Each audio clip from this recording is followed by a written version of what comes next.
হাদি তো কোনো যুদ্ধ করতে গিয়ে মারা যান নাই, এখন কি হাদি শহীদি মর্যাদা পাবে? একটা হাদিসের গল্প শুনাই শেষ করে দিব। নবীজির কাছে একজন আসলেন, মহিলা। আসার পরে বলেন, ইয়া রাসূলুল্লাহ, আপনার জন্য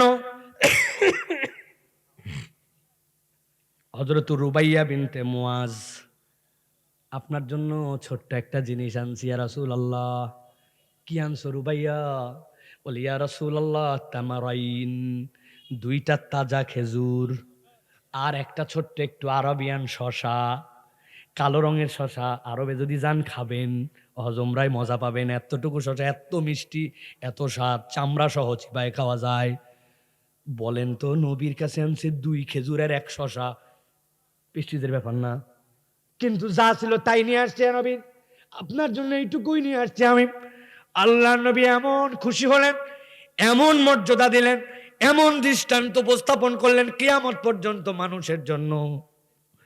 নবীজি বেলালকে ডাক দিলেন, বেলাল, আমার যে সম্পদের যেই খাজানচিখানা আছে সেটা নিয়ে আসো।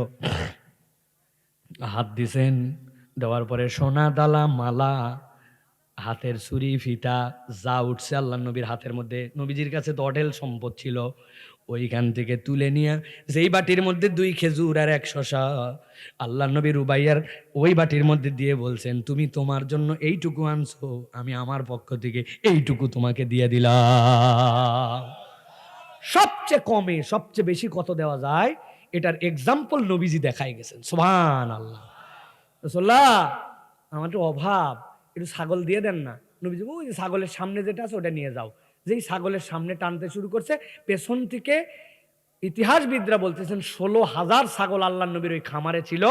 2টা পাহাড়ের মধ্যে যতটুকু জায়গা ছিল, কম বেশি 16,000 এক্সাক্ট ফিগার না, 2 পাহাড়ের মধ্যে কালো হয়ে গেছে, আল্লাহ নবী সব দিয়ে দিয়েছে একজনকে, নিয়ে চলো তো।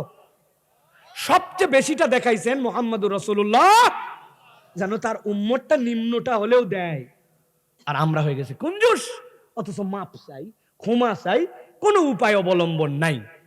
তাহলে 5টা জিনিস: ঈমান, নেক আমল, ইস্তেগফার, আল্লাহর কাছে মনের মতো করে চাওয়া, তওবা, ফেরত আসা, জোড়া লাগানো, খাশিয়াত, আল্লাহর ভয়, আল্লাহ যা বলছেন ওটা পালন করে, যা ত্যাগ করতে বলছেন ওটা বাদ দিয়া দান খয়রাত। আল্লাহ যেন আমাদেরকে কবুল করেন, আল্লাহ আমাদের আশা বসাকে যেন কবুল করেন।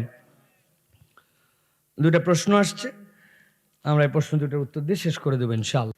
আমি ভূমিষ্ঠ হওয়ার পর মার দুধ পাই নাই, আমার নানির দুধ পান করেছি। এখন নানি কি আমার দুধ মা? খালা কি দুধ বোন? আমার খালাতো বোনের সাথে বিয়ে ঠিক আছে, যদি আমার খালা দুধ বোন হন, তাহলে আমার খালাতোর বোনকে বিয়ে করতে পারবো কিনা? প্রিয় ভাইয়েরা, সম্পর্ক 2 ভাবে প্রতিষ্ঠিত হয়। একটা রেদাত, সেটা হচ্ছে দুগ্ধ সম্পর্ক। ইসলাম দুগ্ধ সম্পর্ককে রক্ত সম্পর্কের মতোই শুধু মিরাস নামার কতকগুলা বিধান ছাড়া প্রতিষ্ঠিত করেছে। বিশেষ করে বিবাহের ক্ষেত্রে কেউ যদি মায়ের দুধ না পেয়ে নানির দুধ খান, তাহলে নানি তার মা এবং তার খালারা তখন তার উসুলান, সেই হিসাবে তখন তার বোনের সম্পর্কে চলে যাবেন। এই হিসাবে আপনার এই সম্পর্কে সম্পর্কিত হওয়ার কোনো সুযোগ নাই, এটা আপনার জন্য জায়েজ নাই। সুতরাং এই সম্পর্কে আপনি বিবাহ বন্ধনে আবদ্ধ হতে পারবেন না, শরীয়ত আপনাকে অ্যালাউ করে নাই। নেককার স্ত্রী পাওয়ার জন্য কোনো আমল আছে কি? আমরা দেখছি বর্তমানে বিভিন্ন লেকচারালের স্ত্রীর ফেসবুকে পাওয়া যায়। কি কি ইসলামিক শিক্ষা অনুসরণ করতে হবে স্ত্রীদেরকে বলবেন। প্রিয় ভাইরা, প্রথম কথা হচ্ছে, নেককার স্ত্রী পাওয়ার জন্য সর্বোচ্চ আমল হচ্ছে নিজেকে নেককার হওয়া। কি আমল? আমি বদের বদ, কিন্তু আমি রাবেয়া বশ্রী খুঁজতেছি, তাই না? আমি বেনামাজির সর্দার, আমি বলতেছি আল্লাহ আয়েশার মতো বউ দাও, হইল? সুতরাং নিজে নেককার হওয়া, দিনদার হওয়া 1 নম্বর শর্ত। 2 নম্বর, আল্লাহর কাছে এরপরে কামনা করা, আল্লাহ রব্বি হাবলি মিনাস সলিহিন, রব্বানা, হে আমার রব, হাবলানা, আপনি আমাদেরকে দান করেন, মিন আজওয়াজিনা ওয়া যুররিয়াতিনা কুররাতা আয়ুনিন, আমাদের চক্ষু শীতলকারী স্বামী স্ত্রী পরিবার দেন। এই দোয়াটা আল্লাহর কাছে করতে হবে। তৃতীয়ত, বিয়ের ক্ষেত্রে আপনাকে বিয়ের কুফু মানতে হবে। আমরা শায়েখ আহমদুল্লাহর কথা আমি রাত দিন বলি, শায়েখ বলেন এখন ময়দার বস্তার সাথে টাকার বস্তার বিয়ে হয়। কয় নামাজ পড়ে?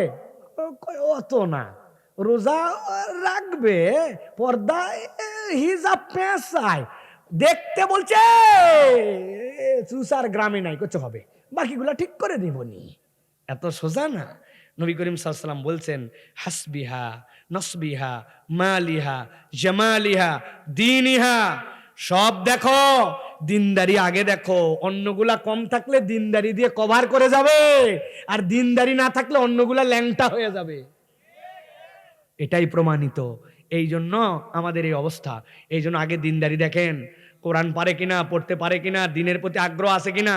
আগেই বলছে দাড়িওয়ালা ছেলে হলে বিয়ে করব না। ওই ওই বউকে বিয়ে করাই হারাম। যেই বেটা আগেই ফাসেক এবং সেটাকে সে প্রমোট করে, ওই মহিলা যাই হোক আপনার সংসারে সুখ আনবে না। অতএব কুফু মিলান, দিনদার খোঁজেন, নিজে দিনদার হন। এর থেকে বড় আর আমল কি আছে? আল্লাহ রাব্বুল আলামিন ইনশাআল্লাহ মিলাই দিবেন। হাদি তো কোনো যুদ্ধ করতে গিয়ে মারা যান নাই, এখন কি হাদি শহীদি মর্যাদা পাবে? প্রিয় ভাইরা, আল্লাহ রাব্বুল আলামিন কোরআনে বলেছেন, যারা আল্লাহর রাস্তায় সরাসরি জিহাদ করে, কিতালে যায়, এরপরে মারা যায়, এরা হচ্ছে তাবাকাতান, শহীদের 1 নম্বর মর্যাদা, গ্রেড 1। এটাই হচ্ছে প্রকৃত শহীদ, যেখান থেকে দরজা নির্ধারিত হয়। বিষয়টা যদি না বুঝে থাকেন তাহলে বলি, একজন বেতন পায় 50,000 টাকা, কিন্তু সে সচিব না, বেসরকারি কর্মকর্তা। তাকে একজন বলতেছে বেতনটা সচিবের র্যাঙ্কের। আসলে কি সে সচিব হয়ে গেছে? না, সচিবও 50,000 টাকা পায়, সেও পায়, সে হয়তো কোনো একটা কোম্পানিতে চাকরি করে, কিন্তু র্যাঙ্কটা বেতনের দিক দিয়ে সমান। তাহলে আল্লাহর জন্য যে ডাইরেক্ট জীবন দিয়ে দেয়, সামনাসামনি যুদ্ধ করে জীবন দিয়ে দিছে, ওই শাহাদতটা মর্যাদার দিক দিয়ে স্ট্যান্ডার্ড। আল্লাহ নবী এর পরে বলছেন, কেউ যদি নিজের সম্পদ রক্ষা করতে যে, কেউ যদি অধিকার রক্ষা করতে যে, ডাকাত বা অন্য কারো দুষ্কৃতিকারীর আক্রমণে কেউ আগুনে পুড়ে যে, অথবা কোনো এমন একটা বিপর্যয়কর মৃত্যু যেই জায়গাতে সে প্রাকৃতিক বিপর্যয়, তাহলে আল্লাহ তাকে শাহাদতের দরজা দান করে দিবেন। সুবহানাল্লাহ বলেন। কিন্তু ওইটা আলাদা আর এইটা আলাদা। সেই হিসাবে বলবো, সে তো যুদ্ধ করতে যায় নাই, কিন্তু ইনসাফের পক্ষে ছিল, দ্বীনের পক্ষে ছিল, আল্লাহ রাসূলের পক্ষে ছিল, কোরআনকে পছন্দ করত, হাফেজে কোরআন ছিল, কোরআনের সিনার মধ্যে কোরআন ছিল। এইগুলার কারণেই বিরোধীরা তাকে টার্গেট করে ফেলছে। আধিপত্যবাদ বিরোধী, ভারতীয় আধিপত্যবাদ যারা আমাদেরকে খুবলায় খেতে চায়, তাদের বিপক্ষে কথা বলতো। টার্গেট তো তোমাকে আমাকে করে নাই, করছে এইগুলার কারণে। এইগুলা প্রত্যেকটার সাথে দ্বীন জড়িত ছিল, তার নীতি নৈতিকতা জড়িত ছিল।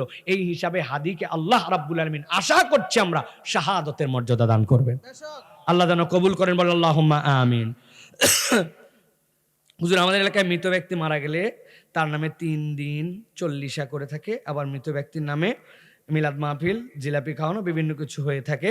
দয়া করে এই বিষয়ে সরান, আপনার মতামত দিবেন। প্রিয় ভাইয়েরা, দুনিয়াতে আল্লাহ রাব্বুল আলামিন এই দ্বীনকে পূর্ণ করে দিয়েছেন। সিম্পল বুঝে ফেলেন, ইন্নাদ দীনা ইনদাল্লাহিল ইসলাম, আল ইয়াউমা আকমালতু লাকুম দীনাকুম ওয়া আতমামতু আলাইকুম নি'মাতি ওয়া রাদিতু লাকুমুল ইসলামা দীনা। আল্লাহ বলছেন এই দ্বীনের বিধান পূর্ণ, আমি সম্পূর্ণ করে দিলাম। এখন দুনিয়ার কারো কি নতুন করে এই দ্বীনের মধ্যে ইবাদতের কিছু বানানোর সুযোগ আছে? বুঝে বলেন, আছে না? যদি ফাঁকা থাকতো করতেন। এখন আল্লাহ রসুলকে দিয়ে সাহাবী তাবেঈর যুগে এটা পূর্ণ করে দিয়েছেন। এখন যদি দিনের কোনো উপকার হতো, একটা মানুষের জন্য এই করলে ভালো হয়, নবীকে ওটা বাদ দিতেন ভাই? নবীটা বলে দিয়ে যেতেন নাকি? নবী বুঝে নাই যে বাংলাদেশেও একসময় ইসলাম যাবে, টাঙ্গাইলেও যাবে, অদ্দূর কি আমার জানা আছে? এরকম ঈমান থাকবে? তাহলে কি নবীকে বলা যাবে যে তিনি হচ্ছেন খাতামুন নবিয়্যিন, ইমামুল মুরসালিন, সাইয়্যিদুল কাউনাইন? বলা যাবে না। রহমাতুল্লাহ আলাইহি, আল্লাহ পুরো জগতের জন্য পাঠাইছেন। দ্বীন পূর্ণ, শরীয়ত পূর্ণ, আল্লাহর ইবাদত পূর্ণ। এখন আপনার নতুন করে যে কিছু বানানো যাবে না ভাই, এটা করলে তো আল্লাহ নিবে না। আল্লাহ বলবে আমি বললাম পূর্ণ করছি, তুই আবার কেন নতুন একটা অ্যাড করলি? যদি লাগতো তো আমার নবী বলে যেত, লাগবে যেটা সেটাও বলে গেছে। তাহলে যেটা আল্লাহ বলে যান না সেটা করব না। এখানে কোনো আবেগ বিবেক, এখানে কোনো রকম যুক্তি তর্ক নাই। মানুষকে খাওয়ানো বিরাট বড় ইবাদত। আপনি খাওয়ান, কিন্তু 40-এই লাগবে, 3-এই লাগবে। ওই দিন না করলে বকাবকি করবেন, এটাকে একটা রেশমের আওয়াজ বানাবেন, ও ঋণ করে হাওলাত করে 40 করা লাগবে। কে বলছে এগুলা ভাই? এইগুলা করা যাবে না। বরং মানুষকে খাওয়ান, আল্লাহ রসুল যেটা করতে বলছে সেটা করার জন্য চেষ্টা করেন। সমাজে ফেতনা বাড়ায় লাভ নাই ভাই। বুঝ করে মানুষকে আবেগ দিয়ে, ভালোবাসা দিয়ে, ও তো বুঝে মনে মনে করতেছে অনেক ভালো হচ্ছে, ও তো খারাপ জানে করতেছে না, কিন্তু বুঝতেছে না। এখন তাকে বুঝায়া দিনের দিকে নিয়ে আসতে হবে। আল্লাহ আমাদেরকে বোঝার তৌফিক দান করেন। হাযা মা ইনদাল ইলমু ইনদাল্লাহ। সুবহানাকাল্লাহুম্মা বিহামদিকা আশহাদু আল্লা ইলাহা ইল্লা আনতা আস্তাগফিরুকা।